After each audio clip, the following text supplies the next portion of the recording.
உங்களுக்கு gold and cough இருந்தால் சட்டுன்னு இந்த சிக்கன் குழம்பு செஞ்சு சாப்பிடுங்க. என்னோடய ஸ்டைலில் சிக்கன் குழம்பு எப்படி செய்யுதுன்னு பார்க்கலாமா? ஃபர்ஸ்ட் ஒரு மிக்ஸி ஜாரில் 2 டீஸ்பூன் மிளகு, 1 டீஸ்பூன் சீரகம், 1 டீஸ்பூன் சோம்பு எல்லாத்தையும் நல்லா பொடிச்சு எடுத்துக்கோங்க. வீடியோவில் காட்டுற மாதிரி பொடிச்சு ஒரு ஓரமாக எடுத்து வச்சுக்கோங்க.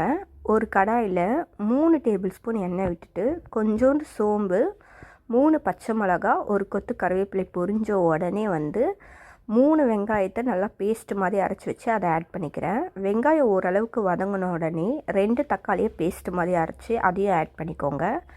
இது கூடவே இஞ்சி பூண்டு பேஸ்ட்டு, உப்பு, மஞ்சத்தூள் ஆட் பண்ணி நல்லா வதக்கி எடுத்துக்கோங்க.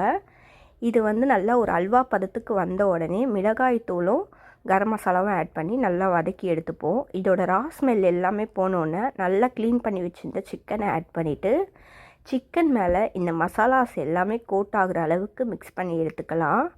ஒரு லிட்டு போட்டு 3 to 4 மினிட்ஸ் அப்படியே விட்டுடலாம். அப்போ தான் சிக்கனுக்குள்ளே மசாலாஸ்லாம் இறங்கி நல்ல டேஸ்ட்டாக இருக்கும்.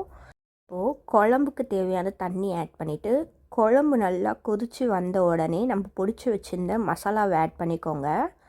அது கூடவே நம்ம குட்டி குட்டியாக கட் பண்ணி வச்சுருந்த கொத்தமல்லியை ஆட் பண்ணிவிட்டு நல்ல சூடான ஒரு சோறு போட்டுட்டு இந்த குழம்ப சூடு பறக்க அப்படியே சாப்பிட்டு பாருங்கள். உங்களுக்கு இருக்க கோல்ட் அண்ட் காஃபு எல்லாமே போயிடும்.